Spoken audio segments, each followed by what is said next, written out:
Hi class, this is Miss Gooch and I am going to be going over what we learned about drawing right prism nets today. If you don't have the icons, please write them down. Pause this video in just a second and get those written down. They are, I can draw a net for a right prism, I can find the surface area of a right prism, and I can find the surface area of a right prism in the real world. Alright. So our topic is, of course, surface area of right prisms. So in class we have our nets that we have folded out that are in our folders.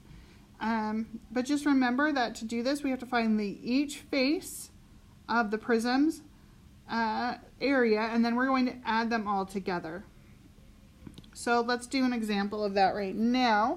This is example 1 that we did in class today. So here is my net. I'm going to start off with drawing the pieces of my net and drawing in the information we need. The important part about when drawing a net is to make sure that the numbers match up. So the numbers are super important to making match up. All right, class, so now the important part about this step is making sure the numbers match up. So if I put 7 at the top of my net, then 7 is going to go on each of the coordinating pieces down. I have 2 other numbers. I have 3 and 2, so I'm going to make my 2's here on this smallest piece. And if those are 2, then this one down here is also going to be 2. I haven't used my 3, so my 3 is going to go on the last 2 spaces not done. So now what I do is I do the area for each one. So here I'm at 7 times 3, that gives me 21. And remember, I like to circle those so I remember those are my area. Then I have 7 times 2, that gives me 14. And then I have 7 times 3 here, and 7 times 2 here. Now here, I have not filled in the missing piece on this side right here.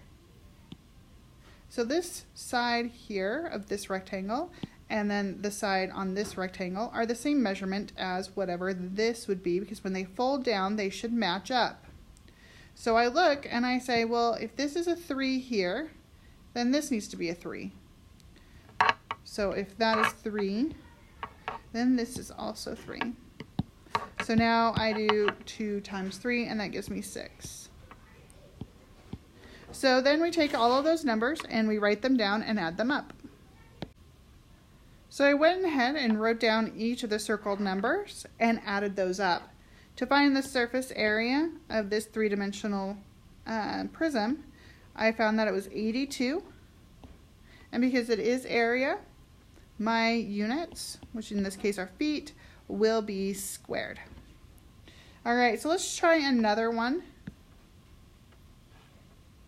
that involves a triangle. Now, in class I mentioned that this one can be drawn 3 separate ways, and so I'm going to show you those 3 ways right now. So give me 2 seconds and I'll get those up. Alright class, so you can see here that there are 3 different ways of drawing this. There's a few more, but basically it comes down to where you put the triangle.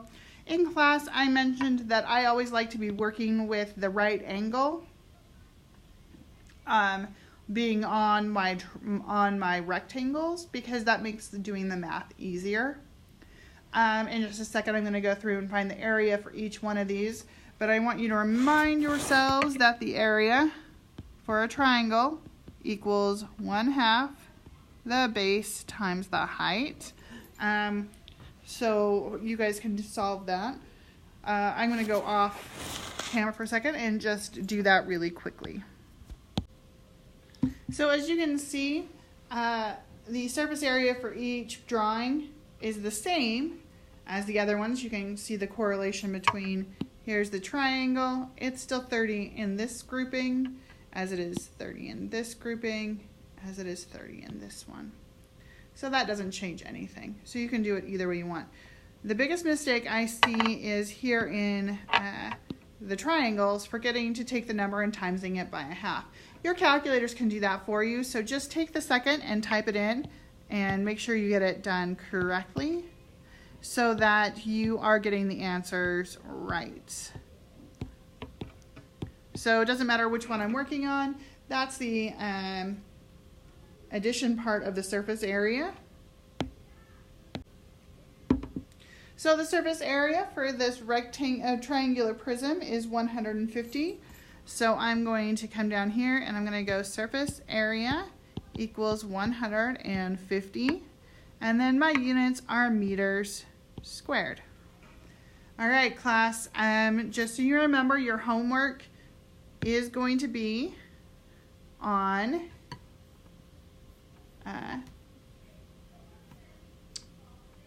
the textbook on page 260, and you're only going to do problems 9 through 16, but you have to draw the net for each one.